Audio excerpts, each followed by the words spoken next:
Africa में बहुत सारे करिश्माई नेता हुए हैं, लेकिन जितना रहस्य मोहम्मद गद्दाफी को लेकर है उतना शायद ही किसी को लेकर हो।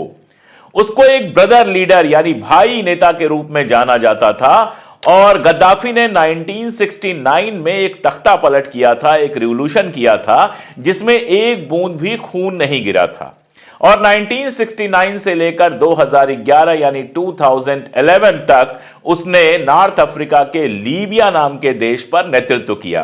गद्दाफी का जो पूरा शासनकाल था वो बड़ा मजेदार था।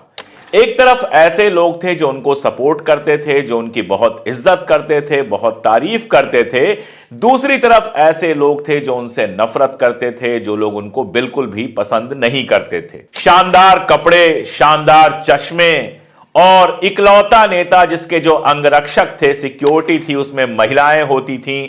ये गद्दाफी का जो पूरा का पूरा पर्सनालिटी थी उनकी, उसको स्पेशल बनाता था। 42 साल तक गद्दाफी शासन में रहा। उसमें अफ्रीकी नेताओं की निष्ठा भी उसको मिली और उसको बहुत सारी तारीफ भी मिली, जबकि पश्चिमी दुनिया में वेस्टर्न जो वर्ल्ड है, अमेरिका और यूरोप, उसमें उससे नफरत करने वाले लोग काफी थे।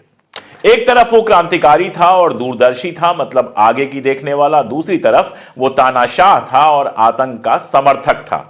सितंबर 1969 में 28 साल के थे गद्दाफी। उनके साथ उनके साथी थे, क्रांतिकारी साथी थे, जिन्होंने जो वहां का राजा था इदरिस, उसके राजशाही को पूरी तरह से खत्म कर दिया। और जैसा मैंने बताया, इसमें एक बूंद खून नहीं गिरा। 2011 में आप जानते हैं अरब में एक बड़ा चेंज लाने के लिए अरब स्प्रिंग मूवमेंट होता है और उस अरब स्प्रिंग मूवमेंट में किसी भी तरह से गद्दाफी को हटाने के लिए अमेरिका बजिद हो जाता है।